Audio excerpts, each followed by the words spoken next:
Hey, what's up, everybody? Welcome back to the Sketchcraft Shout-Out. And joining me tonight is my buddy, Uncle Jerk. Hi, everybody. Oh, man, nice energy. Hey, Uncle Jerk, guess what? We are on the road to 20,000 subs.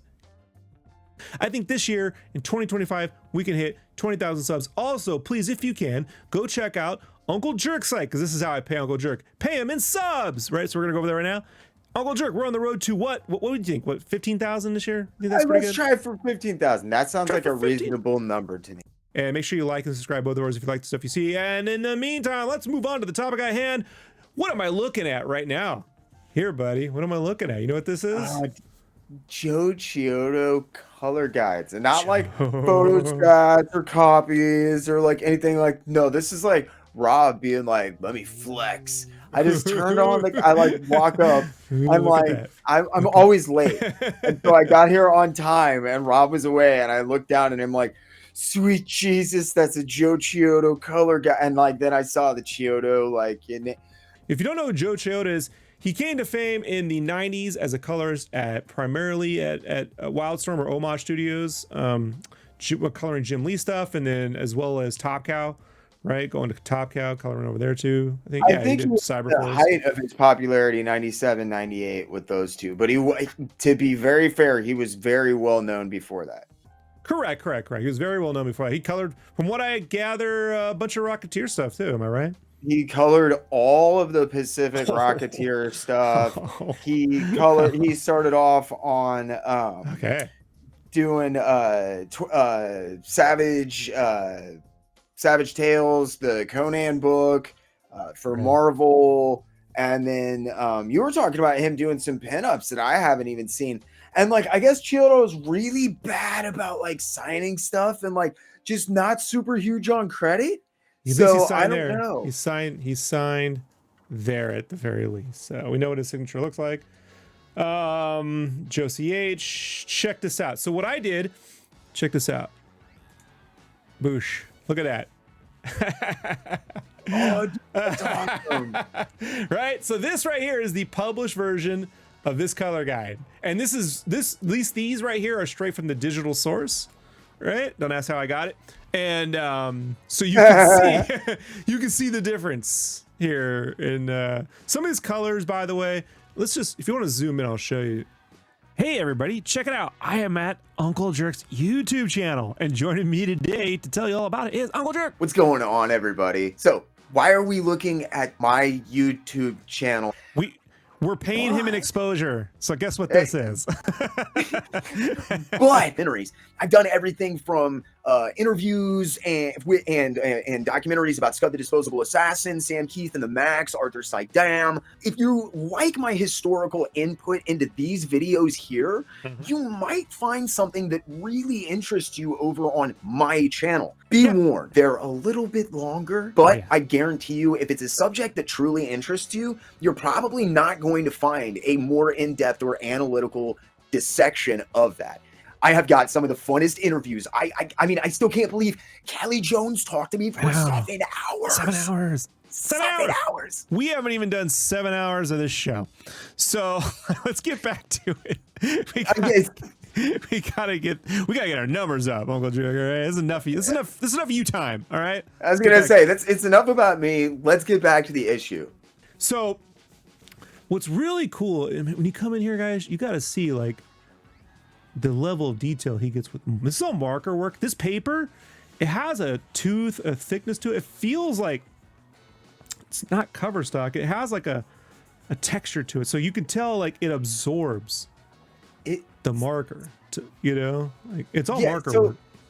I am lucky enough to have some Steve Olaf color guides, and Steve has been posting a bunch of stuff, and I guess he works a lot with like semi-transparent gouaches over the top of markers too. So like, is this straight? Do you know for a fact this is just straight marker? Or is this would not take gouache, I don't think. Okay. Like the only thing like this might be color pencil or like a grease pencil of some sort. But yeah, there's no.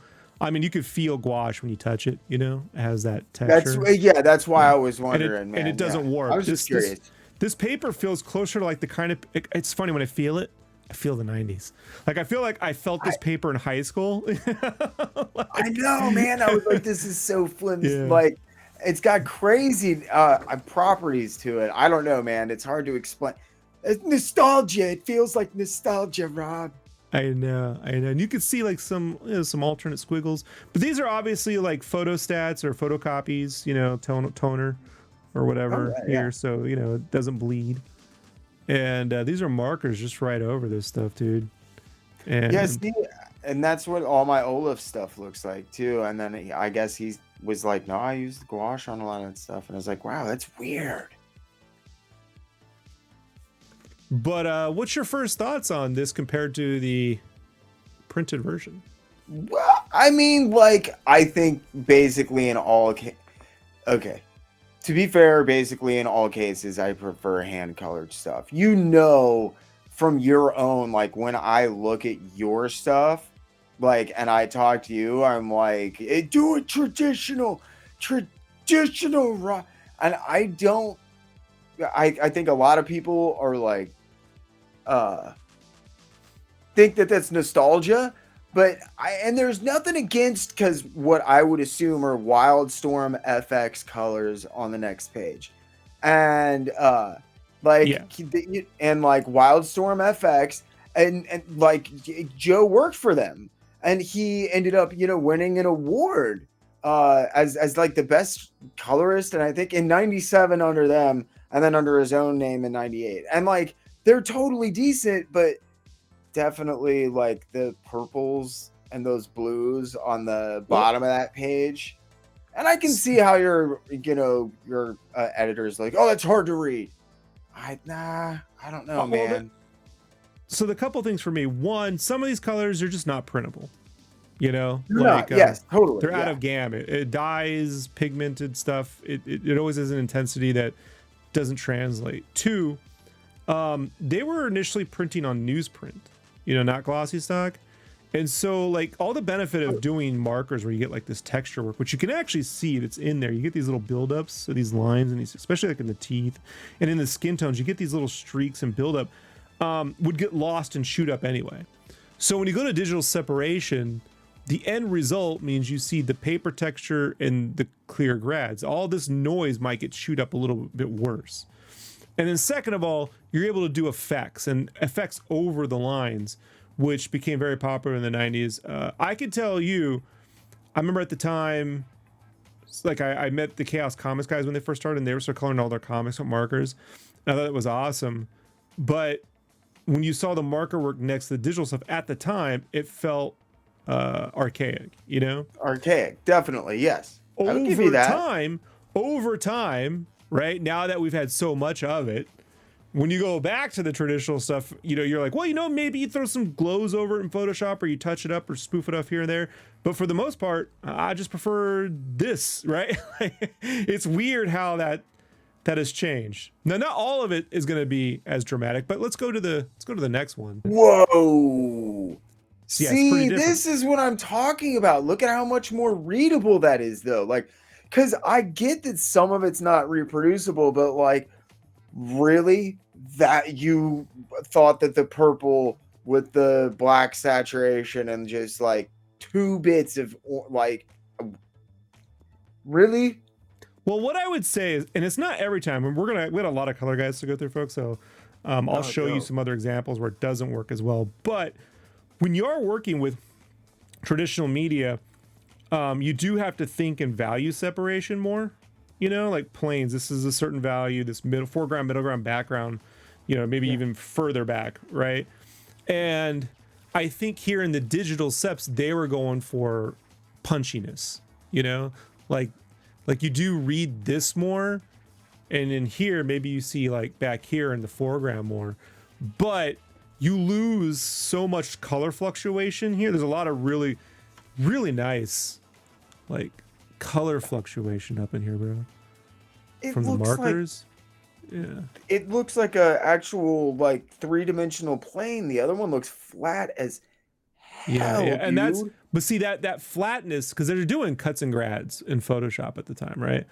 And so that flatness was made up by the newsprint, because the newsprint would give you a texture, that would reflect a little bit of light, and you'd get the texture, and it would kind of like add a little bit.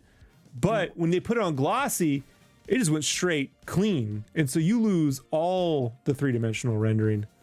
You know, like even like in this leaf, like if you look at, you can maybe you can kind of see. It's hard to see, bad folks, but no, you can see the rendering, yeah.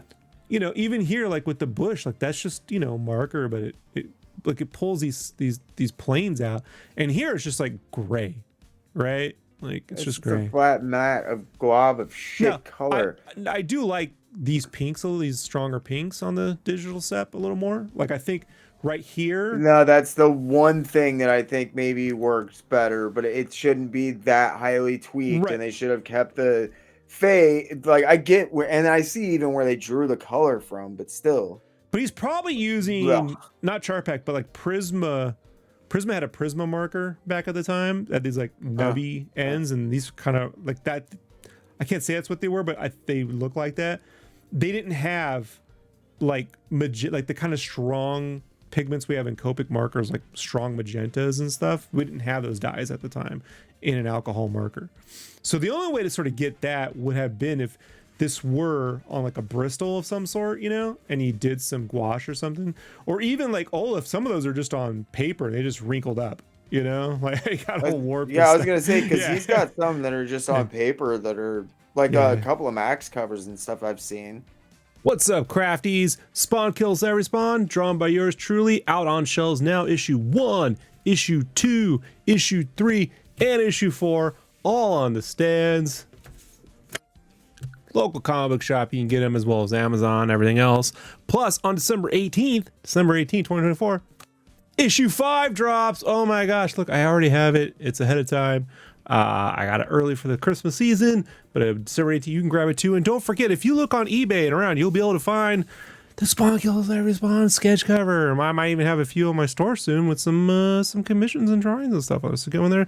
And don't forget about the limited to 500 San Diego Comic Con exclusive edition Spawn Kills Every Spawn issue 1, featuring my line arts. Wouldn't it be cool if they had done all these as secondary covers? But hey, you know, go bother Todd about it. In the meantime, if you want to support me, help pay the bills, please, folks, go to your comic book shop, pick up some Spawn Kills Every Spawn. All right, and now back to the show. Look, here's what's cool. Look, you can see little nib, like nib practices, little nib marks. Oh, nice. Yeah, he's drawn on there. And then he says, note a little more pastel colors on rooftops. So see, he's saying note a little more pastels on the rooftops. So he's giving those notes. He knows it gets gray and black. Okay, here. that's awesome. Yeah, because that's the only thing that I would have changed, is I would have added a more even fade from that. You can see where he starts the pink on the bottom of those rocks. You know what I think? You know, that top panel. Looking at it now, let's see if I can get that really close. If I can get that. Looking at it now, I think he did have the pink, but see when he puts his green over here and he's moving fast, I think that it got like the yellows and the green got over the pink and changed the color. Oh. Yeah, like you can kind of see. And I think in the end, he's like, well, I'll just tell him to, you know what I mean? Just make a note, you know, fix it. Fix it in post. So yeah, I picked all these up before COVID hit, so I didn't pay as much for these. Like there was a site that used to have all these on there, and I got on not at the earliest, otherwise I would have grabbed a lot of like stuff from Heroes Reborn and all that stuff was gone. But these Cyberforce, early Cyberforce ones, like these are from issue 3, 4, and 7, and I was like, oh yeah, these are super dope. And I tried to pick them based on different color types. I wanted a really good Wetworks piece, but they didn't really have one, so I did find something that is colored yellow. So let's see what we have next. Whoa, yeah, see, that is just like incomparably easier to read. Why? For the love of God, the right side of that page is just mangled. Like the background behind him is bad enough. Like, dude, come on, really? You need to add all of that steel rendering? Look how hard it makes him to read. But the amount of rendering he has on there's pretty good with just the markers. You know what I mean? That's like, what I mean. Yeah, it's perfect. And it's blue, so it's adding this pop. And they're like, no, we're going to go a monotone gray. And I like, really? dang it, dude, that's not gonna at all conflict with the yellow that you have going on there. Oh wait, it does. So let's read some of his notes really quick. This is avoid making bottom 2 panels bronze. Like it might get too much with this guy. Keep them more muted. So, and then it says, no, use much brighter blue on guy mutant in foreground. Do we see more blue? I don't see more blue. No, I definitely don't see more blue. And then he goes, do a little edge light on this figure. And then he drew like a little squiggly something. Little edge light. There's no edge light on that figure in the final one. There's no purple on those buildings at all. If you look, like you can barely tell there's a figure on the final version. That's the second page in a row where you can't see a figure. They're totally lost by these muddy colors. Like remember. So like as I understand it, you know, and I should talk to Shelby because he was, you know, at Extreme hanging out with the color guys. Yeah. As I understand it, the colorist was a guy like Chiodo who's doing the guides traditionally by hand. And the separators were what the computer guys were called. And generally the separators were like kids right out of college or high school even. They worked the night shifts. That totally depends. Not for Ollie Optics. Okay. That was Steve's thing. Like was like those guys, Steve combined those jobs. There's no excuse. Like let me be very clear. While I love a lot of the early image stuff, I am not afraid to lambast the shit out of it where due. But there are a lot of like young kids that were working on those books, and I don't like to just like needlessly bust balls.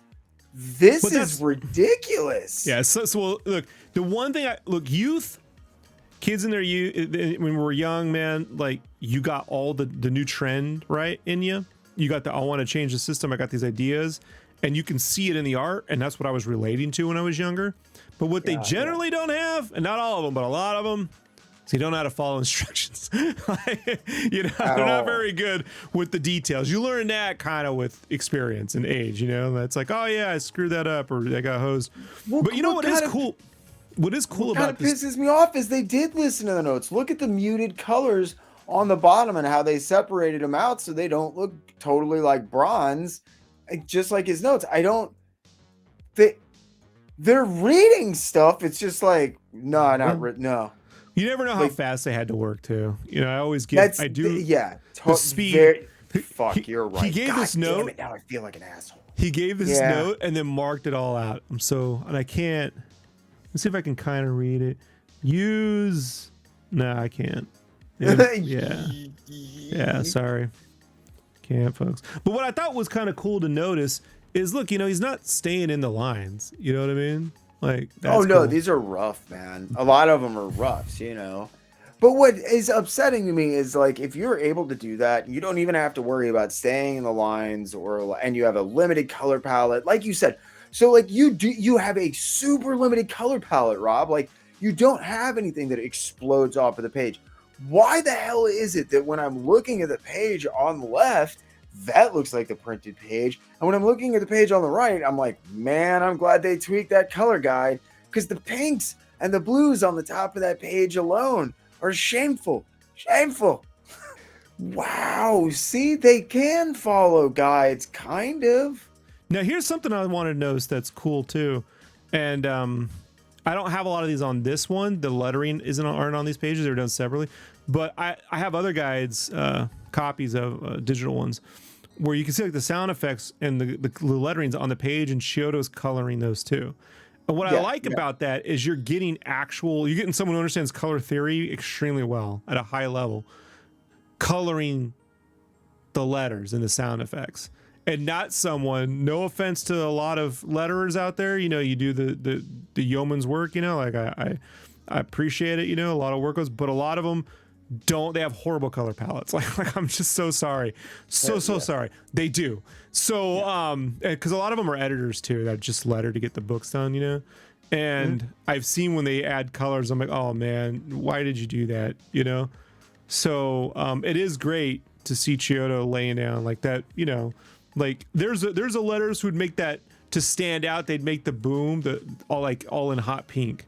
You know what I mean? Like that has nothing to do with this. It would throw off the whole balance, but still, though, this is why Chiodo is like, at least by me, is considered to be top tier colorist, which is weird that I could, and it should speak, I think, a lot about Chiodo to say that like he obviously hit his high point, you know, just prior to the collapse of the entire industry, you know, and that boom speculators market in the 90s on image stuff, which is not like nostalgic for me. It really is about his talent. Dude's just worlds. I mean, I wish we had guys. Well, I guess we do have some like him. But. I mean, look at that. Like, I just like seeing the backs. I know they go now. They're like, the artwork won't bleed. I'm like, man, but look, we got the bleeds. You know, it's but it looks so cool. Look, $50. See, they can follow guides. I don't understand. I'm not. There's always going to be a difference, you know. I would just say the browns on the original here are a little bit more brown, and these oranges on the blasters pop out more. Yeah, that was the big thing that I noticed. Yeah, the oranges, and obviously, like the purples in her outfit are more purple, and she's a little bit more. I can't tell if it's time though. Time could have faded some of that. But you know something else that I was look he wrote the Arnold Schwarzenegger, fuck me, fuck you, right? Like this is a Schwarzenegger quote, right? Yeah. Commando, or what was it? Was it Predator? Yeah. Was it Predator? Fuck me, fuck you. Yeah. And this knockout shadow line of B up stick on wall. Off, maybe. I don't know what that means. Knockout shadow line of knock out the shadow line. I don't see none of that. I don't know what he's talking about. On the wall? Maybe he means like, oh, no, because there's like a shadow here and there's a shadow. Maybe he thought these shadows back here should be knocked out or like trapped or something, but I don't know. None of that shit happened. So one of the else that was dawning on me was a couple years ago, some of my friends online, artist friends, I'm not gonna name names because I don't want them getting harassed, but they were like, yeah, alcohol markers, you know, it turns out those things are gonna fade, so I'm switching all to oils or I'm switching all to watercolors, blah blah blah blah blah. And I'm like, man, this shit is 30 years old. Like unless you keep it in direct sunlight, they're gonna be fine. Like, because these, I guarantee you, these were not the most these are not fade proof archival, you know, but look, they're holding up pretty good. This paper is, you know, I want to say, did you ever have a Saks art book? They were SAX green with the wire bound. No, we had those all in the 90s in California, and this feels like a Saks sketchbook to me. Yeah, I mean, like I've seen plenty of these color guides. As long as you keep them like, you know, out of direct sunlight, you're good. But look at the little like detail you get in the legs, the rendering with the markers and stuff. It's so beautiful. Yeah, I mean, like, and something else, folks. If you're doing your own book, like on Kickstarter or something, just print out the lines and hand color them. You know, you can always add glows and an additional tweak if you need to digitally. You know, but the average person is not going to be able to tell a difference at this. You know, and you'll get the points these days, especially. You'll get the points for having hand done it. Let's see what's next. Plus, you can give them away as an art tier, or, you know. This one I was excited to get because I was like, man, the greens are so, you know, and I'm looking at the difference. I'm like, man, this is so different than the final one. It's subtle, but it's like super different. You know what I mean? This feels like it was done a little bit more on a deadline. This one. Yeah, and some of these like inks didn't like reproduce very well. They're very, I almost think those are pencils, but I don't know. They're inks. Oh, but, yeah, they're inks, but they're just super loose, you know.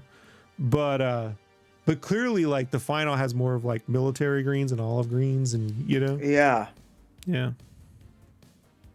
They like cranked everything up to 11. It's weird how much blue they like. Chiodo like seems like a big fan of like blue, and then they're just not using any of it. It's all like always gray toned, purple, steel. He may be giving them notes after the fact, you know, when they get the comps back. No, yeah. I mean, because they get these totally digital possible. proofs. I own a digital proof. Give me 1 second. Here's one for Wetworks. Let's print it on this thin, super slick, almost like laser paper. I bought with this in 1995 or 6. So they would get these, and these are, you know, like comic size ish, you know, and that size, and they would get notes. I got this one, and then I got the infamous. This is a Chiodo for certain. This is the infamous dark Gen 13 issue. And again, it's like almost like not vinyl. It's not like sticker, but it's like this real slick, like, what do you call it? Like, look, it just, you know? Yeah. Yeah. I know. I can see it from here. It's like it's super high gloss, but like thick, like a plasticky looking paper. Right. It's weird. And there was like, they said it was so great because these colors are so smooth and it looks better than the actual comics. And I'm like, nah, the color comics look better. But I bought them at the time. Look, this was not cheap. Each one of these was $20.96. So, you Holy know, Christ. yeah. But I thought, you know, it'd be cool to Totally have. worth it. Yeah, I've always held on to them. Like, thank God. You know, I don't know what I'll do with them, but they're just cool artifacts. You know, so that's the you know, the rendering on her face is a little rushed, but I still like it. You know. Yeah, you can tell when they're working on Spawn and when they're not. You're gonna see some color guys, dude, that I'm like, you could tell when he's inspired. Put it that way. This one I thought was interesting because the final definitely comes across. Yeah. Skin tones are hard to do, man, especially if they have a limited chart packs, like limited. I could call them chart packs, but they're probably like these Prisma fatties. But like I said, they didn't have the same kind of colors we have. They had like probably tans and beiges, you know. So when you look at the way they did the skin tones digitally, they have a better color range, you know. This is where I think gouache and watercolor would be in his favor for mixing, you know, skin tones and stuff. But that being said, like, this is still hella sick. And I'm certain Todd kind of did a similar pose for that character in his issue of Cyberforce. But I like the way this came out. You know, just like Dude, looks super cool. Yeah. And then he says the nipple heads are about to attack. He calls these guys nipple heads. So he's shit talking. Yeah. No, not Chiodo. And you always think he's looking with two different. His eyes are going left and right on this one. I always thought his eyes were going a little left. Oh, why would you say that? I totally didn't fucking see that until right now. Yeah, It's just like now that's like all I can see. I stress over that with my own art, so I'm being sympathetic. But yeah, I'm like, let's go a little left and right. But look at the way he like renders the brow, you know, like the cool little marker work on the brow and shit. And just even like the chrome is still hella sick, you know. I was gonna say, man, those greens to blues aren't bad. No, this They're looks really great. pretty. Especially you these know? pink underlights here. Yeah. Knowing They what look to much do. better than the printed page. No, and then the Kirby crackle, like coloring around the Kirby crackle, you know. Yeah. Yeah, that's super genius, you know. So those are the physical guides that I have. Now, what I did, we don't have time to go through everything he has in life. Give me 1 second.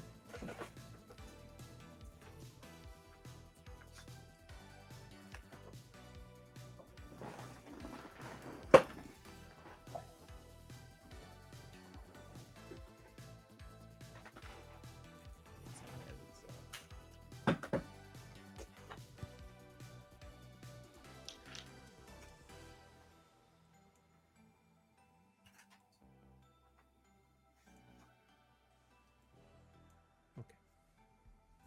1 second. 1/1000 patience expended. That's why we do edited videos, you know. Nah. Yeah, I always have to remind myself of that. I'm like, oh yeah. Okay, let's see. So what we're gonna do here is we're just gonna zoom out, and now we're going to see. Check this out. This is his X-Men poster. He did the colors for. Look, and he signed it on this one, Chiodo. All right. So, and then on. Let's go here. Now, I wasn't certain which one of these, because this might have been pumped up a little bit. So I went, and the only way I found someone who actually had a poster, but their lighting kind of sucks. So I'm going to assume it's fairly close, you know? Yeah, I'm guessing that third image is probably close to what they printed, because Cyclops was always annoyingly blue Right. during Right. that time period. How do you think they were making color edits, color changes on this? Like, optically, like, you know what I mean? Like, how do you think, because this is like 9091, so did they do that as like a plate thing? Did they put out film and then They had to, yeah, it had to, but, I mean, there was a handful of guys that weren't, but yeah, that would be my guess. Wouldn't you love to ask Chiodo that question? Like, how do God, I would you know, love to, Joe, or if this color's please, off, for the yeah. love of God. Or if this Or color's Steve, off. Olaf, either Steve one Olaf, of you yeah, guys. Come on, let me pester you and answer your question and answer my questions. Yeah. What is he reading? He's reading Grounded by Chris Claremont. Look at that. Look at that little going into business for themselves. A little shout out. So I thought that was kind of cool to look at. And then this right here is from WildC.A.T.s issue 4. This is from Heritage, so it's a pretty good scan. Nice. You know, this is a busy piece, right? Like all the figure work and stuff. Yeah, that's what I was just thinking, man. But You could see the difference. God, he makes stuff work so much better. Like, and again, they're like dumping all of his blues and pumping it up with these like gritty grays. And like, I get that you want to like make it pop. And like, I get how like it's like, it feels to me like a 19-year-old kid is being like, yeah, that's how it should look, dialed up to 12. Richard Friend said on this podcast once on his show that he had heard, or that they had whoever colored were coloring the X-Men issues, which obviously, you know, Chiodo was, but that they had colored the original WildC.A.T.s issues the way they did the first issues of X-Men. And then when the Youngblood stuff comes out, it's all digital colors. They switched over, you know, to digital and scrapped all that work and redid it, and it just doesn't have the same. And he's like, yeah, those original colors might come out one day. I'm like, I would love to see them, you know, because I mean, just look at the way he like Chiodo's doing the orange to yellows, you know, that whole, Yeah. and then there it's all lost, you know. A lot of that it's illegible. It looks like a jumble of colors on the right side, and like you're totally losing another figure in the actually two in the bottom of that piece. The Plus, sorry, go ahead. I mean, These no, two no, guys, no, I you're don't fine. know these characters' names, man. So you do not ask me to name one Wildstorm character. That's no. I was getting ready to say Maul. I the know one in Maul. the purple and red on the bottom. Yeah, I don't know who these characters are, guys. You're gonna have to, you know. I boy. actually like these comics, unlike Roman, and I couldn't tell you their fucking names. But I think what's something else you lose though, dude, is all like the strokes and texture work you get from marker on the backgrounds. You know, you just yeah, man. You get the fake shadows, the Gaussian blur airbrush, right? I was gonna say, like, I get trying to take the shortcuts and having to lay flats in and stuff, but like, there's just no excuse that a dude with a Prisma, like you said, with a set of limited Prismacolor markers should be able to produce something that is so much more, has more pop and is more readable.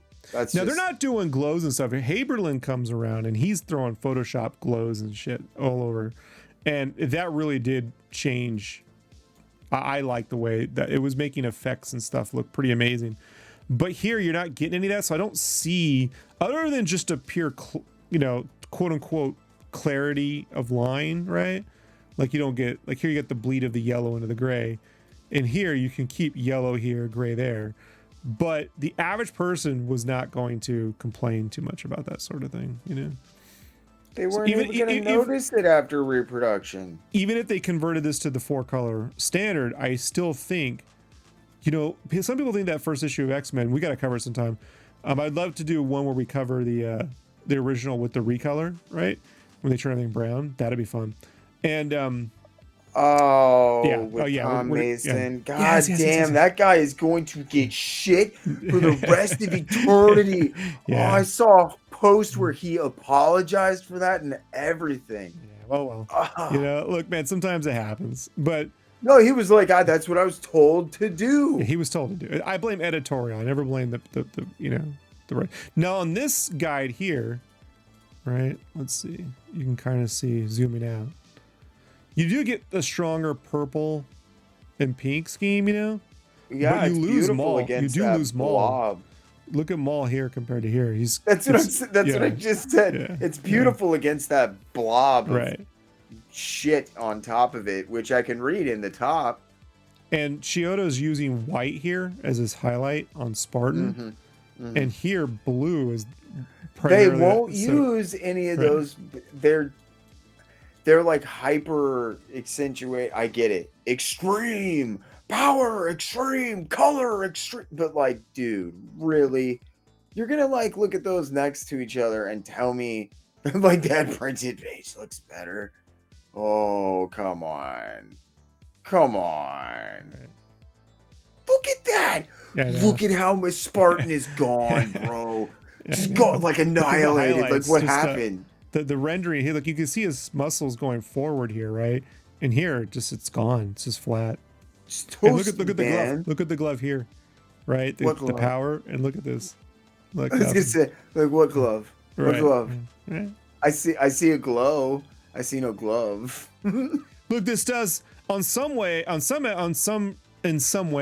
you could say, well, this is how you can prove why Chiodo should be getting the bulk of the money on this job, right? At the same time, it's like, look, these pants are blue and they're white here. It's totally different. Okay, so here's another one, right? Like this is where, like I do like this color stuff's pretty sound, but the white was better, right? But a big problem here with the cuts and grads is you lose all the surface texture on this monster from the marker. Like look at all these strokes. Even in the low res, you know, you can see all the marker strokes. And then when you get here, I do agree with the color choice on the bottom to add the pink highlights though. Well, I like that. They're there, but they're muted. So I know, but I'm saying like pumping them up. I actually, right there in that one instance, I'm going to be like, good call. Because like that purple on the jaw and stuff would have fit really well if they could have. But the thing is like, look at the jumble of cropped up color that is the lettering in that like massive pink. Like what's happening? Because of the white being gone, you can't even see. Yeah, like what's happening, dude? Right. Come on. Yeah, there's a reason. I think people are afraid to use white sometimes. You know, they are. They don't. They negative space frightens people. Ooh, the J. Lee ad too, man. This thing was everywhere, dude. The one. Look, you can see. Look, he taped here, and the splatter goes around. Right, like he first skidded it off or something, and it extends. Yeah. But I think the skin rendering looks better than this flat stuff here. It does. It does, but it's not. I've seen that ad enough times to know that that's not an abominable reproduction. They dropped the ball on a lot of but you can see there is a 3-dimensional rendering. There's pinks and purple here. I know. Yeah, I know. And here he's just got Momoa. Tan man. He's a hot dog skin. Momoa.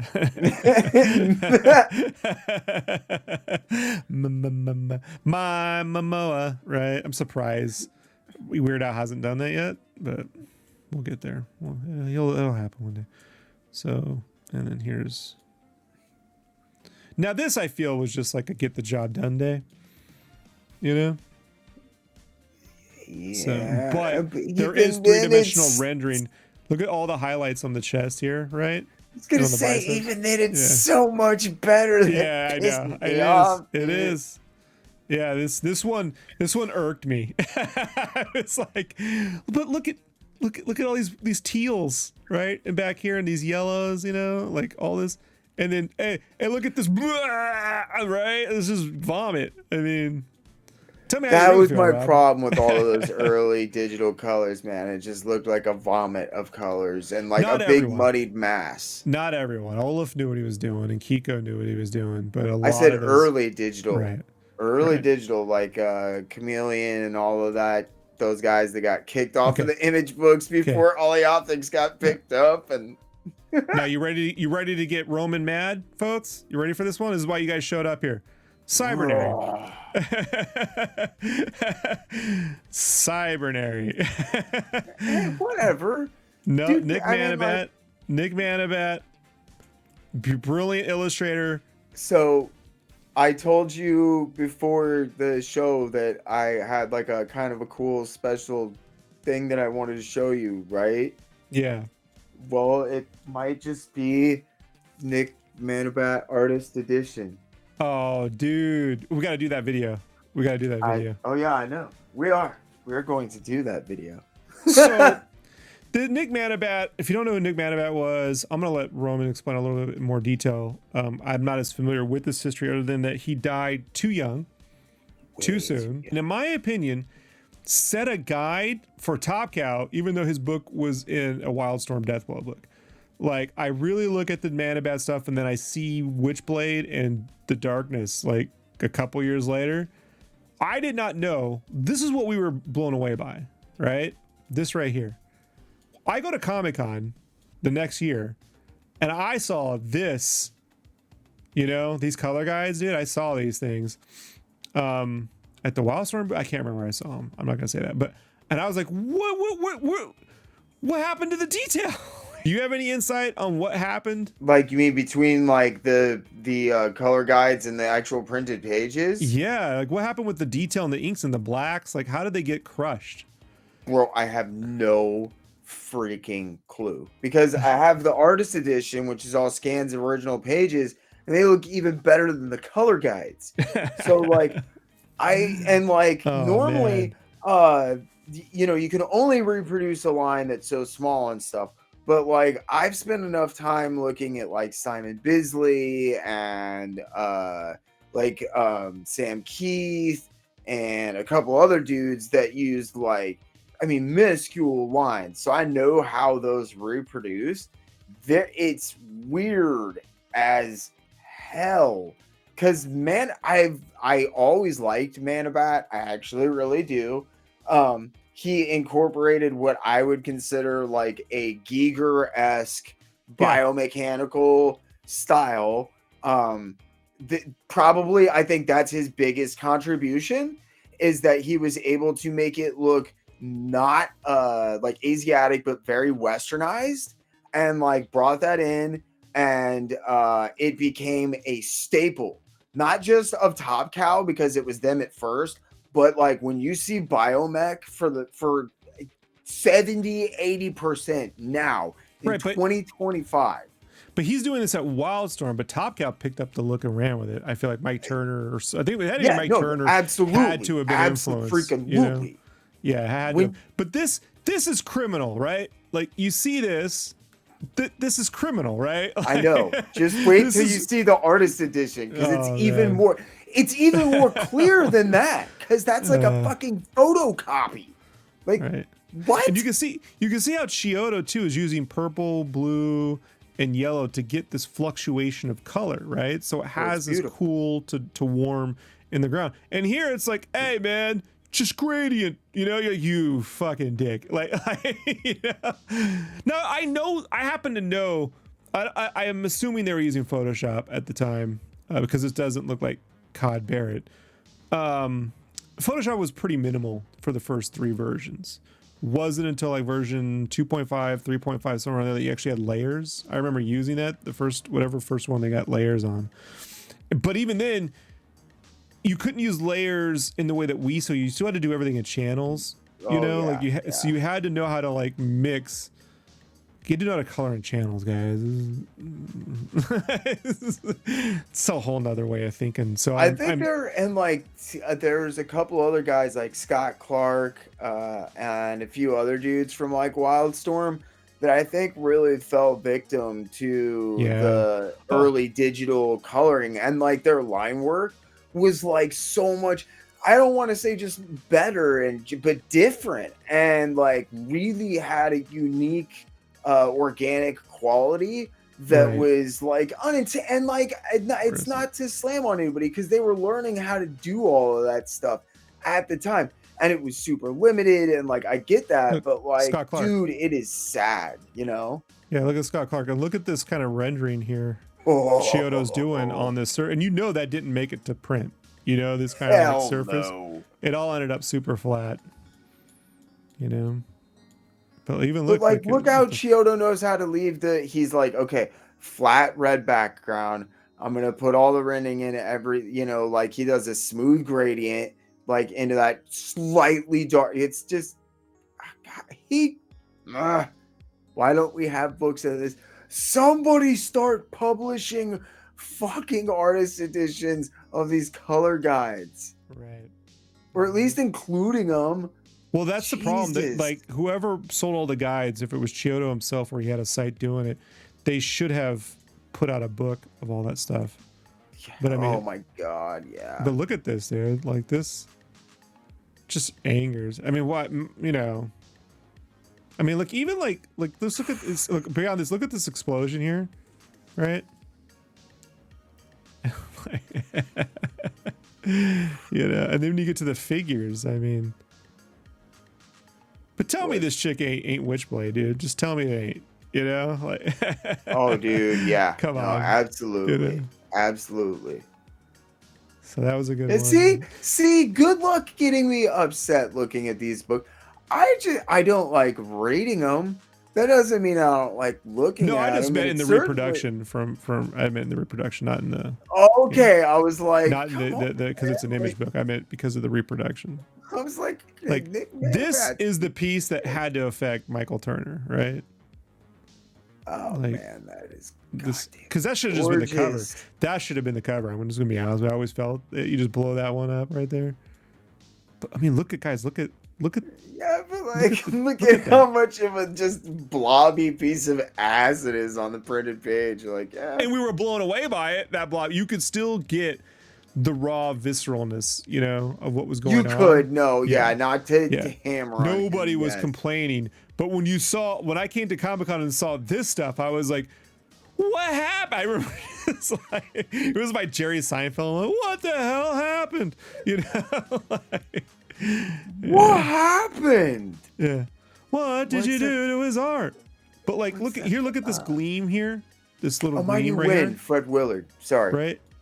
And like, Fred Willard was great. But like, you don't even get this gleam. Like, look at that. It's like, just gone. No, it's all gone. Look at the hair. Yeah. It's just gone.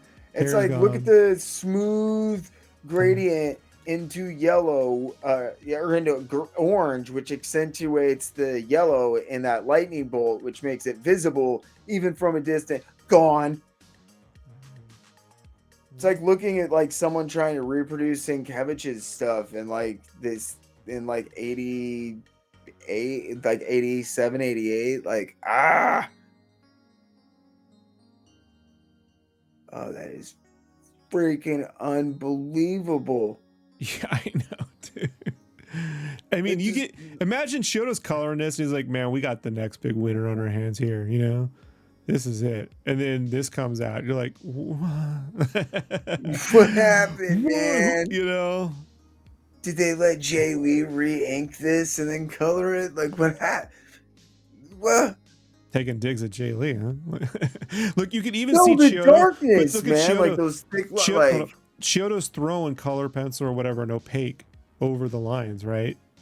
Here to pull it back. Yeah. And they're like, no. No, we're not doing that. Yeah, but when I first saw Witchblade, I was like, oh, they got Manabat back. And I was like, they're like, no, he's dead, Rob. I was like, what? Like, I didn't know. Like, what? No one told me. Yeah. There's the cover. I mean, that's criminal. That's just that's straight. The cover, dude. Like, really?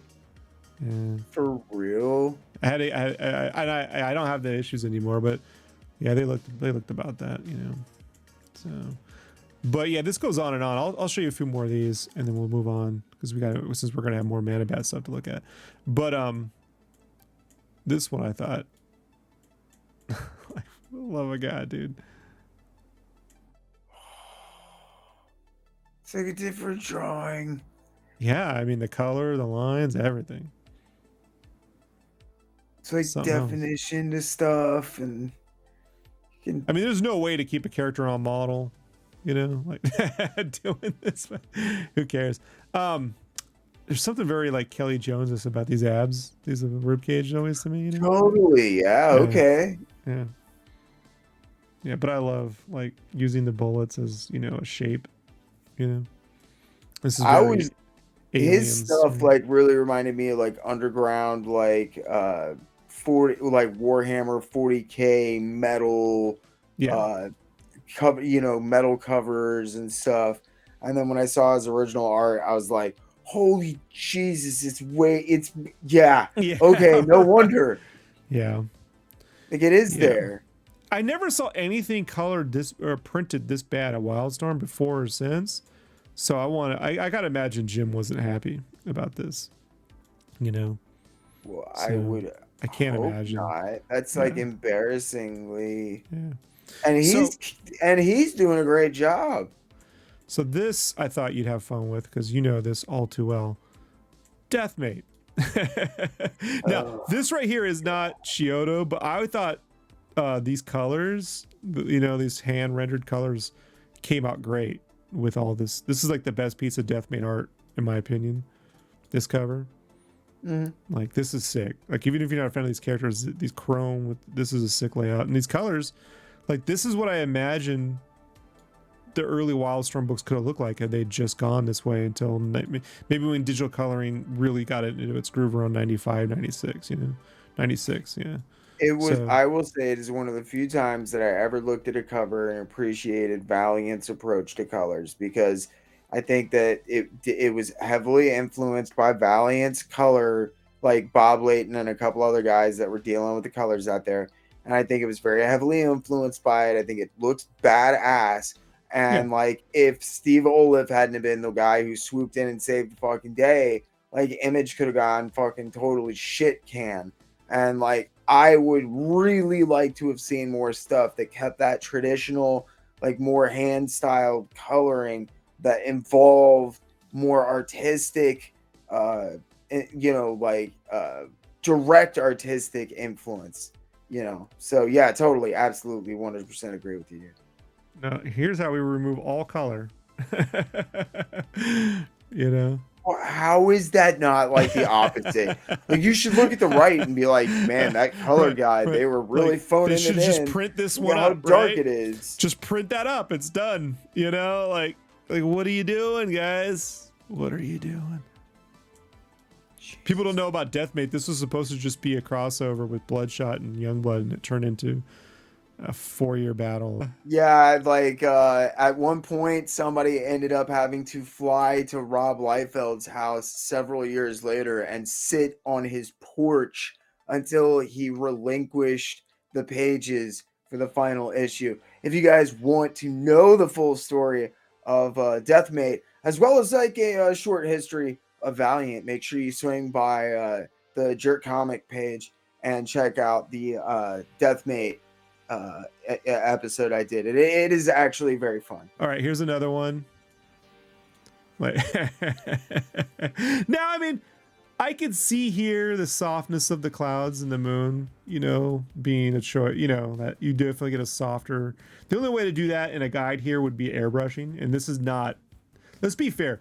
These guys weren't intended to be final colors. If Chiodo wanted to do final paintings, he can do it. You know what I mean? Yeah, his painting are brilliant. I'm going to show you one at the very end.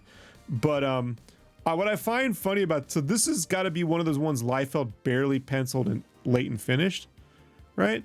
Because this is clearly that Liefeld hair, right? And the Liefeld gun. But like, this is not Liefeld's rendering or any of the image extreme inkers, you know? No. Someone's finishing. Someone's really hair. Yeah. Look at that hair on her. She's like, sweetheart, I don't know what happened to my hair either. It looks like I have shadow bangs. Grifters, like, totally, I feel you. I have French fries for hair. So. I always felt like when Liefeld draws this kind of hair, it's some version of his own hair. If you look from the 90s, he had very similar hair. We tend to draw by default our own faces when we draw people. Yeah. You know, like there's some mental imprint on us. So I give people a pass when I see it, you know. This is not a huge difference. I mean, it is, but it isn't, you know. So I'm still not. Yeah. See, for me, I'm like, why is the face? I'm not as well, the face is Will's potassium, but I'm not as big a fan of the skin hues on markers at this time were very difficult. You know, now I like those skin hues though. Yeah, I more than the printed beige. I do think they were going for like a separation, like an olive style on the skin. They didn't achieve it, but I think that's what they were going for, you know. Because I'm very familiar with his Cod Barrett style. Yeah. Look, because looking at that ground, you're totally right. The brown and the greens, the way they, you are right. They're going for it. They didn't hit it. Not succeed. Was this flare EV highlight? Where's that highlight? I don't know. I'm not seeing it. Because I can forgive that top figure. You know what I mean? Right. Like, that's not okay. Negligible. That face is like, oh Jesus, no. What did you do? Now this background on this one angers me though, because see the subtle purples with the yellow and the red. Oh, why would you say that? I was just getting ready to be like, well, this one doesn't look terrible dialed up to 12. This is the one that angers me almost as much as the Manabat stuff. You know, like, look at that. There's not even any stars. They're just gone. Like we'll just crank up the contrast until there's. I still think her skin's a little too pink right here. I still think it's a little too pink, but. And I do like the addition of yellow into her outfit versus the mint green thing, you know. But like this rim lighting's all gone, right? Yeah. Like it's kind of there, you know. But the reds, like these reds are gorgeous in the explosions. And here, what is this? Oh, it's horrible. I don't even. Yeah.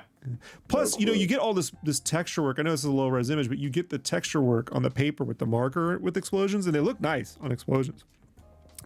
And gradients in Photoshop are the worst for this sort of thing. I still use Photoshop, and I'm like, don't do a gradient for the explosion. Don't do one. Yeah. So, you know, again, these characters look way better, and this is just it's gaudy. Now, we say all that because I want to show you the range Chiodo has. Now I'm going to tell you when I think Chiodo was like inspired, and this is when we get to the Adam Hughes X-Men stuff. Okay. Yeah, and I mean, just look at the way he's doing. Look at this. Look at the Cyclops back here with the rim, how she's popping forward, the blues, and she's back into blue and his yellow, right? Like, and this is like not even the most impressive one, but this is like, look at this Nightcrawler with the purples, the little Banff explosion. That's pretty gnarly, man. And look at it with those marker streaks you get too. It makes the background, you know, like so good. Like he knows how to fill this space, you know. This sort of softer look, you know, the Adam Hughes-ish look I call it, has since sort of been co-opted by Terry Dodson.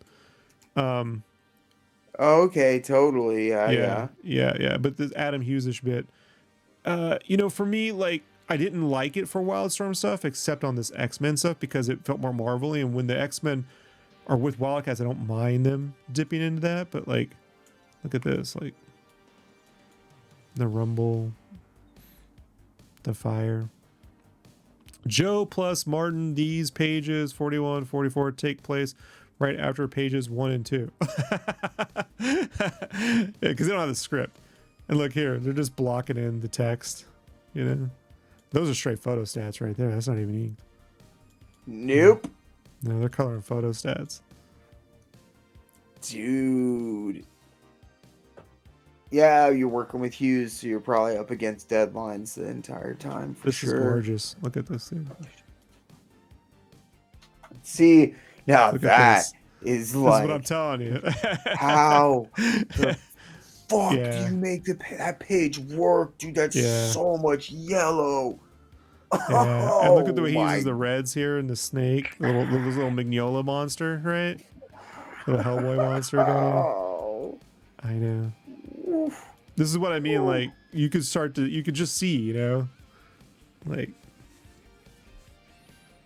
with the hair here with the little red bits. Like Dude, windy yellow. everything is so And perfectly they- defined. I love he's- how that fades He's perfectly adding the into the swirl. fire. Yeah, the swirl in the fire, you know, and they're doing it all in color.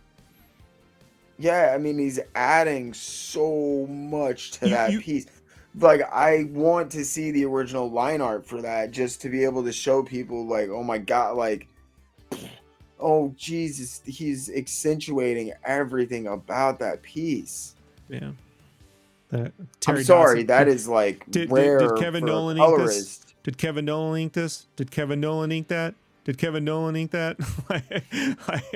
That looks like a Kevin Nolan mouth. Anytime Kevin Nolan inks something, he puts a mouth on, and I just can't stand. Can't stand. How do you really feel Can't. though? Can't stand it. Now this is, look at this. This is Adam Hughes doing Mignola, dude. Right? Oh yeah, Like, look at that. absolutely. But I mean, look, Hughes' lettering is so good, though, right? I don't think he gets enough credit for his lettering, but I really wish he'd team up with Comic-Craft, one of these guys, to do one of these kinds of fonts because they're fucking gorgeous. But this coloring is so good, dude. Like, I would not, as a Wildstorm fan, like this smooth version on the characters, but he makes it work somehow. And I've never seen anyone come close. Not Terry Dodson, brilliant illustrator, not do it. Megan Hetrick, very close. Like Adam Hughes has a thing, man. But look at that. That's Mignola right there. But look at that. Like just a little coloration on Wolverine. It feels like it's right out the 80s, but it's still modern. You know? Like I'm sorry, that top panel is. I'm just. you like Why can't we get an entire comic from Adam Hughes that looks like that? It's okay, sketch Adam. covers. You can sketch do covers. a Mignola cover. No. Sketch covers. You know, there's a lot of money in sketch covers. So these purples, the way Chiodo does these purples on these BAMs, it's next level, dude. I still look at them. You know, The look- legibility of the Nightcrawler is. and he's adding the bursts in there with the color. You know, with the stamping of the. That's what I mean. Yeah. Oh my God, he's. Yeah. Yeah. I almost when I saw this, I remember liking the comic. But I was like, I don't want to go back and look at it because I know they just gradient the thing, you know. Yeah, it's gonna look like balls. Yeah. So I was like, I don't want to hurt myself. But even just picking these types of cream. Oh, sorry, orange with the yellow orange, a warm to yellow. You know, so good. Mm-hmm.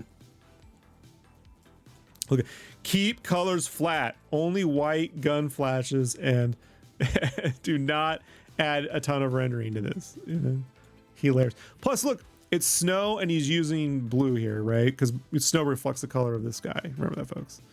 And then I thought you might find, oh look, this is a pit one. That's not supposed to be in there. We're gonna cover pit stuff later. So here's another one of the BAMF ones. But yeah, you know, remember when you're doing snow, it reflects this color of the sky. So it's not just all white, not just all blue. It depends on the time of day. But so smart. And this is my other second favorite right here. Look at this. The voodoo purples with this Mignola monster. Oh man, that's like height Mignola. Whoa, Yeah, right. Hughes That's is that just- Doom. What was that Von Doom X-Men stuff that he was doing, right? Like that's Yup. yeah. He clearly was like, I'm gonna do some of that too. Let me show you. Yeah. Dude, this is You don't see that stuff from Hughes. You don't see him doing anything like this anymore, right? But like, no, you don't so see anything good. from Hughes anymore. And I thought this was a good one too. Nice exterior, you know, from Chiodo, like just using the blues, the greens, sunset. I like how it's just like tranquil that shot is. Well, it's also the Hairfire Club, so using Hellfire colors, right, on the building is kind of smart. You know? Yeah, it's just he's able to like summon mood with his man. He always adds something to the page. That's why I was saying inspired. I felt like, you know, when he got the Adam Hughes stuff, he's like, oh, I gotta, you know what I mean? Here we go. We're not doing Cyberforce issue 22, you know? So this, I did not like this stuff when it came out. I still don't think Barry Windsor Smith is the right fit for Wildstorm, but with the Chiodo colors, I would have bought this. Look at this, dude. What am I looking at? This was a big crossover thing that Lee was doing, like Wildstorm Rising or something. One of those intercompany crossovers around 96-ish. I want to say 97. It was And he hired Barry Windsor Smith. Look. To do just covers or interiors or? I think he just did covers, yeah. Okay. But look at this, like, you know, pretty impressive. The colors are definitely pretty. Yeah, but I mean, like, this doesn't work with the characters, right? Like, he doesn't fit like Voodoo, you know, doesn't fit. But this skull, the Hellspawn, is pretty gnarly. I think this works. Yeah, I mean, the centerpiece is okay. Yeah, no, this is better than okay. But I mean, I would have bought this with the Chiodo colors. Once you flatten it out, like this is like Joe Kubert's Wetworks, you know? Like it doesn't. You know? It's just like, yeah. See the bottom face, that bottom figure, that contorted face, that works for me. I do really like that, like the expression on his face and stuff. That skull's not for me. Windsor Smith just like around this. And it's weird because he really liked these image guys. He spoke really highly of them. Yeah. And it's just like terrible. His style doesn't fit for these characters. Oh my God. This does not work at all. Yeah. What is that? Yeah, I know. Wasn't a fan of it when it came out. But the color guide, I definitely would have picked this up. I mean, this is 1, 2, 3, 4 covers wide. This is a nice piece. Whoever has this, I would have this on the wall if I had it. You know, I do like this Hellspawn. I would have loved to seen Hellspawn being drawn by Keith or somebody, you know? Yeah, there you go. It always felt like Jim Lee drew this character like with a Wolverine face and never with a gnarly hell. Or like, remember the Beast in Poltergeist? That Beast that came out? Yeah, totally. Feels more like this feels more like one of those ILM effects they would have done in oil or water, right? The water effect, you know, they put the puppet in the water, the oil tank or whatever. So, but Chiodo was coloring the shit out of it. You can see Chiodo trying to add a lot though too, right? Like really trying to. Yeah, he's like trying to compensate, But you can also tell he's studied a lot of Barry Windsor Smith's work. He knows what Barry's doing, and he's God. Is he doing the heavy lifting there? Yeah, but I mean, the chrome work here is pretty nice, and those blue shadows. Yeah. I don't think you can ask for much more in the coloring of it. I honest to God don't know what you would. Worst Spartan ever drawn, maybe. I'm going to say this is the worst version of several of these characters I've ever seen. Well, cover-wise, yeah, this is definitely on the list. The backlash isn't bad. Oh, there's some of the. Okay. So we'll go. No, that backlash wasn't terrible. Let's look at some quick Wetworks here. I just thought like his yellow. This is why I wanted one of these, because his yellow chrome work is so good. And then here's some of his Heroes Reborn stuff. This did not translate. Whoever colored this did a better job. So you could see the dude's just getting stuff done. This was not. This is what I would call honest. This is after. This is the second wave, right? They weren't being paid as much because Jim took all the work at like half rate. So. Well, yeah. I was gonna say the bottom fell out. And... So good. This is a badass one. Cyberforce. Really love when Sylvester was doing these like Eisner buildings, right? Oh yeah, interesting. Right? You can see Okay, very spirit-ish, right? Yeah, that weird contorted angle. Yeah. I like that. This is a cool double page spread, you know. Vampires with like the mutants from Dark Knight Returns, right? I was just thinking, I also appreciate the fact that he's able to just gray them out and color the background and keep the characters so legible. Right. Smart move. Yeah. Not Don't know easy this to artist, do. but I thought this was a pretty interesting use of greens and reds. You know? This is one of those jobbers, Mike Lopez, I think Mike, yeah. One of those guys that shows him get stuff done, disappeared. Now, this is a Campbell Gen 13. Pretty good. Has that Southern California feel. I wish none of these were in high res. I wish I could tell you, because you know he hides those Easter eggs there all in the. Yeah. The Dunna Bear gallery. Right, that is funny. Given Scott Dunnabear's, artist editions, which is just getting ready to put out a Danger Girl through Act 4 this year. Here's an early Campbell, looking a little more Art Adams-ish on this one. But. And I will continue to plug Scott Dunbeer and Act 4 until they sponsor us and start sending us artist editions. So. We're both getting. Before we did the show, folks, we both backed the Jason Pearson one, so we're both good. We both got the Jason Pearson. I'm glad we are, but it is funny. So let's just go here. Oh, that's a pit one. All right, this I thought was really great use of Holy God, Scott Clark. Damn, right? That is killer. Right, Scott Clark. And these scribbles with the fire aren't getting into the final book, but look how much better it looks. Oh, that's Scott? Yeah, it's Scott Clark, dude. Oh, man. Yeah. Jesus, dude. Yeah, he never got his real due. I mean, he was known, but no, not like he should have. I mean, yeah, kind of, but not like he should have been known, man. Like, if he'd had more color work like this, like we probably would have heard of him because with the fire. So look at the fire renderings. That's super good. God, man, I hate that character. No fit. Like, I hate that character. I want that page. That is so good, dude. Oh my God. Now this is from. I never liked. This is Walt Simonson drawing this. This is Cyberforce 0. And I was like, Walt Simonson, draw Cyberforce. I'm like, please don't. Why? Right? I never liked it. And people are like, we thought it was great. I'm like, you're out your mind. No, don't do that to the hands. Like, it doesn't, Well, he's like, they're Wolverine's claws, right? Yeah. So I will draw, like. Yeah, and that's a very Mad Magazine face. I don't know, something. Well, yeah. I mean. Look at this. This is dope, right? Mark Teixeira. I was gonna ask if it was Teixeira. It's by Teixeira. Yeah, Mark, right? But look at that. Tex. Yeah, Tex.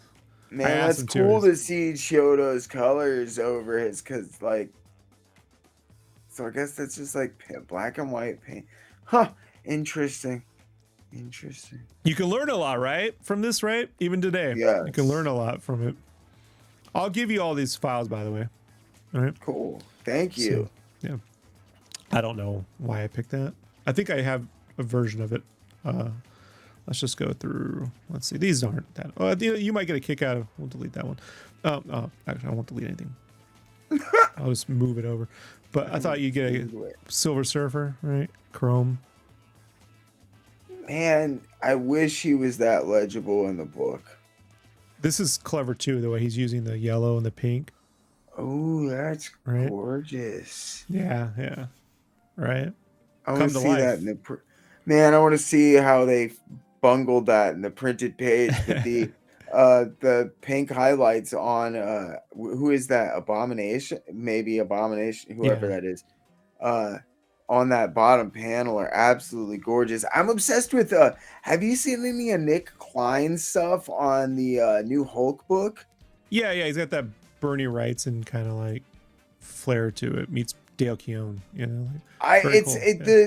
I really like the art, but the Yeah. color when he does the painted stuff, he does a lot of mixed media and painted stuff, and he's got this like just in my opinion, absolutely beautiful pink, purple, orange, and green color palette that it's great. Reminds me a lot of that right there. It's absolutely beautiful. I don't see enough of it. So. All right, Uncle Jerk, we're back. I got you Okay, the cool. printed page. Okay, so let me see this. Let me take this and why are you adding a lens? Well, you know what? Oh my god, I gotta fucking ignore the entire top of that page. Looking at the bottom, which is what I was really curious about, because I knew they would just kill everything else with the subtlety of a sledgehammer. That's not necessarily as bad as I thought it was going to be. To be fair, yeah, they're doing a better contrast on some of this, like with Silver Surfer and whatnot. Don't defend them, Rob. But the highlights on the Abomination are horrible. You lose all this. Terrible. Right, yeah. Look at that bottom panel. Yeah. Dude, look at the beautiful pink highlights that are on that face that accentuate the page, that tie every bit of art on that right side together with that pink color palette. Oh, yes, let's just go ahead and contrast that right on out. Don't need that. To be fair, they're doing this sort of stuff here with lasso tools and airbrushing. I don't care. They don't have mixed media brushes like we have now. Yeah, I know. But there's no. This is all creamy and light, and I know they shifted. They got shifted. And like you need a more watercolory palette to that bottom panel to make it work. They obviously went in a different direction. Yes, very very different. Yeah. I haven't seen. There's another piece of Jay Lee work. You don't see too much of this. Wow, interesting. I don't know what that is. I thought it was cool. I don't know. That was crazy, dude. I mean, like, I dig Jay Lee. I wasn't digging at Jay either. They used to call him in to do ink work and fixing stuff. I wasn't always necessarily a fan of the way that he fixed stuff. It was more my dig. Danger Girl. The coloring in Danger Girl turned out better than the guides. The guides aren't as good. I'll say that. I sort of feel like it was getting the job done. It was getting later on in the game. I'm sure the separations are better. Now this one I thought was really good. Well, yeah, because now we're back to like classic Gen 3, Oh man, yeah, because that's that's Campbell on 13, right? Yeah, this is 93. This is early. Yeah. So. Well, Jesus, dude, in like 93, I don't even want to think about how much he's getting paid. Now we jump ahead to the Gen 13 3D special. So this is 4 years later. Man, that's gorgeous, though. I know. I love this. Is the one we're looking at, folks. We did, and I'll put a link up to it now. We did the J. Scott Campbell time capsule, and the pencils for this were in there. And I was telling you how much I love the layout. They're in the mouth and stuff. Like he's back here. Help! Like no one was doing this in mainstream comics. Nobody. I tell you. So when people go, oh, I don't know, it's overrated. You're not overrated. You show me guys doing covers like this today. I'll wait. Look, he's missing a tooth right there.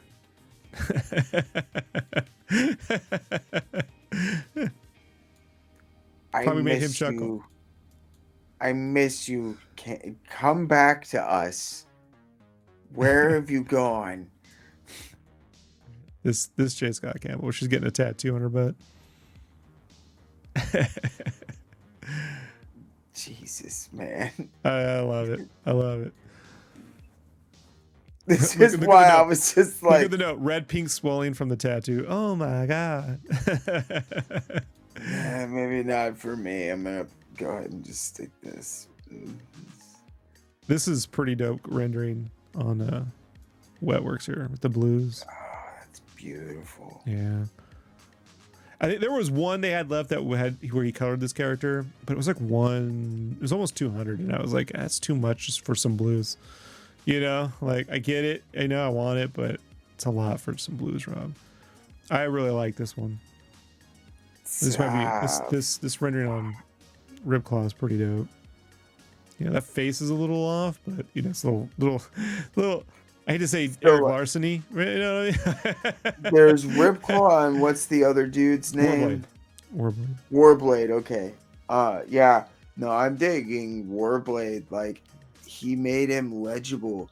That's But using the teal underglows here, right? The yeah, teal and the dude. chrome. I was gonna say, like, I can actually tell like all of the where his hand is and stuff, and the skin his rendering is arm. excellent, so you can What see the all that. hell, dude? That's nigh impossible, bro. Well, these are action figure anatomies. These aren't real people anatomies. Okay, like you can't. No, they're not. And like Yeah. Chiodo is like, okay, this is how it would work. This is how it would work. She looks great here. This is what's her name? He looks great. Tragedy or something. I don't know. Yeah, I like the red. He looked great. I love Lobo there. He's killer. Oh yeah, I know, right? I'm sorry. I'm Now such this is one of those proofs. I'll delete that. So this is again Kirby Crackle. This was clearly done on a budget. I just think that was time. That was a time one. Oh yeah, so here, check this out. Talk about missing.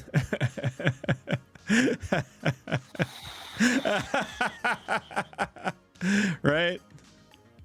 Just make it red and we'll be done. I know. Wow. I know. So I'll edit that together. That's great. So put that over here. Let's see here. This is great.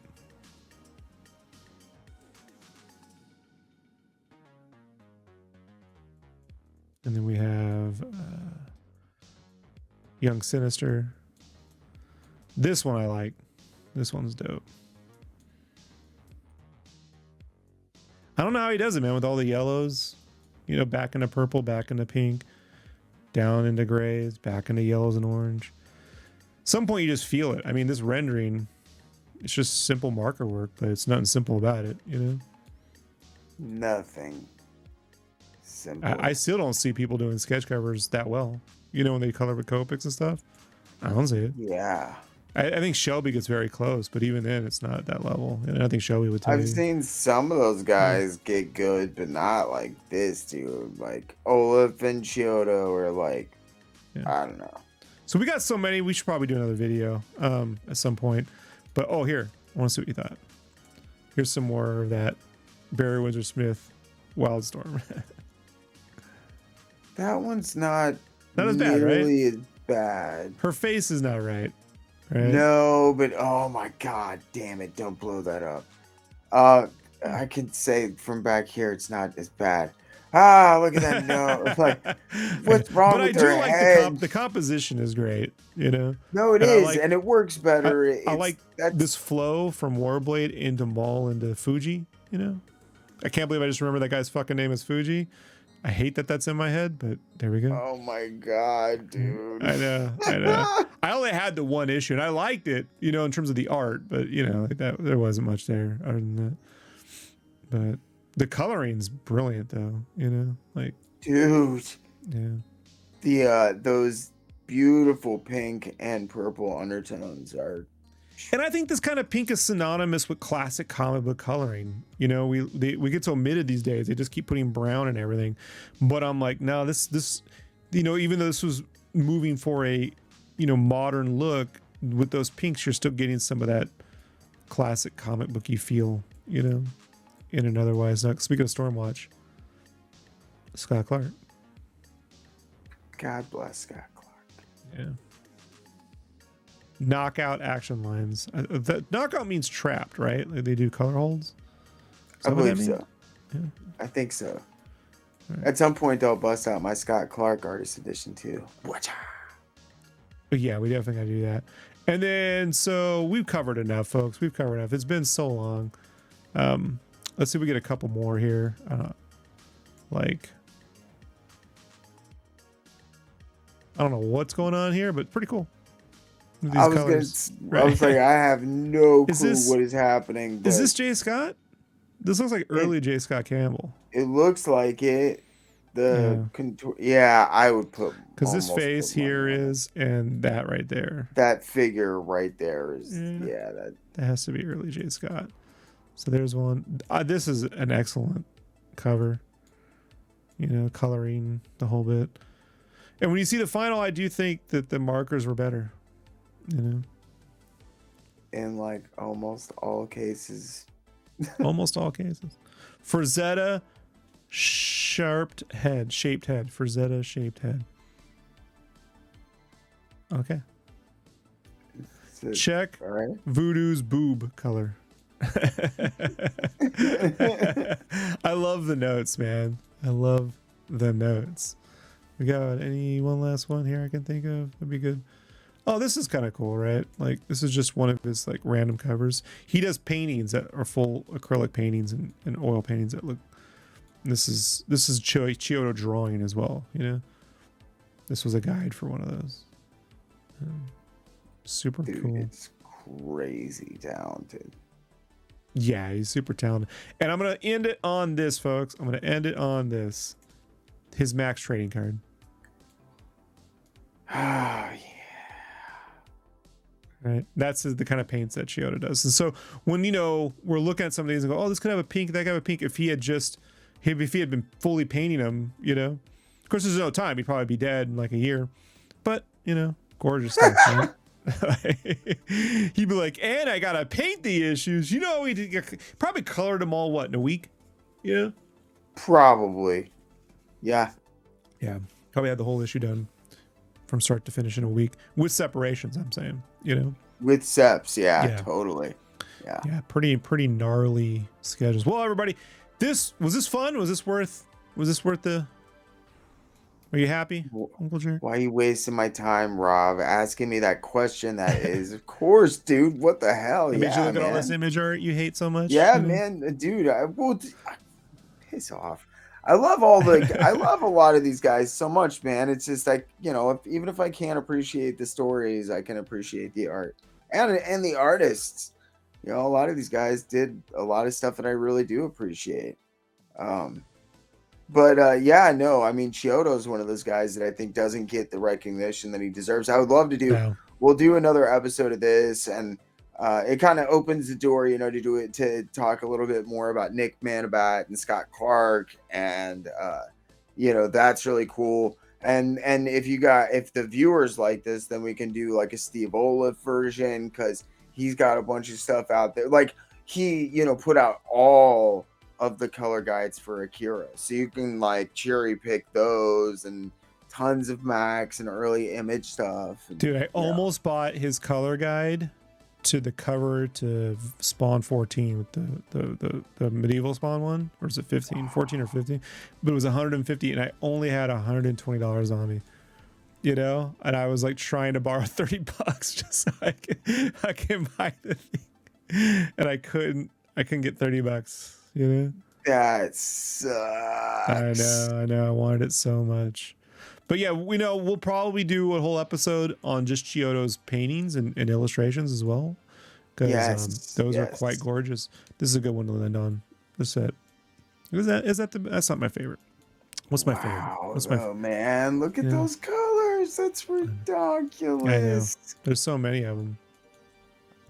You know what? This one. I like that. That's a mood, folks. All right, everybody. Thanks for hanging out. We will see you next time on Sketchcraft Shout-Out. And as always, folks, be bold. Keep cartooning. What's up, crafties? Make sure you follow me, Sketchcraft, at YouTube and Instagram and everywhere else on socials, as well as Jerk Comics on YouTube and on Instagram and all the other socials. You can also check out my stuff at sketchcraft.com, so you can find my art, and you can buy my stuff at shopsketchcraft.com. If you'd like to get some comics I've made, Spawn Kills Every Spawn, issue 1 through 4 on racks at all your comic book shops right now. Issue 5 out December 18, 2024. And the trade paperback coming to you July 29th, 2025, all the way next summer, but we're gonna have cause to celebrate. Spawn Kills Every Spawn. Go get that right now. Support the old Sketchcraft, and we'll see you next time. Peace.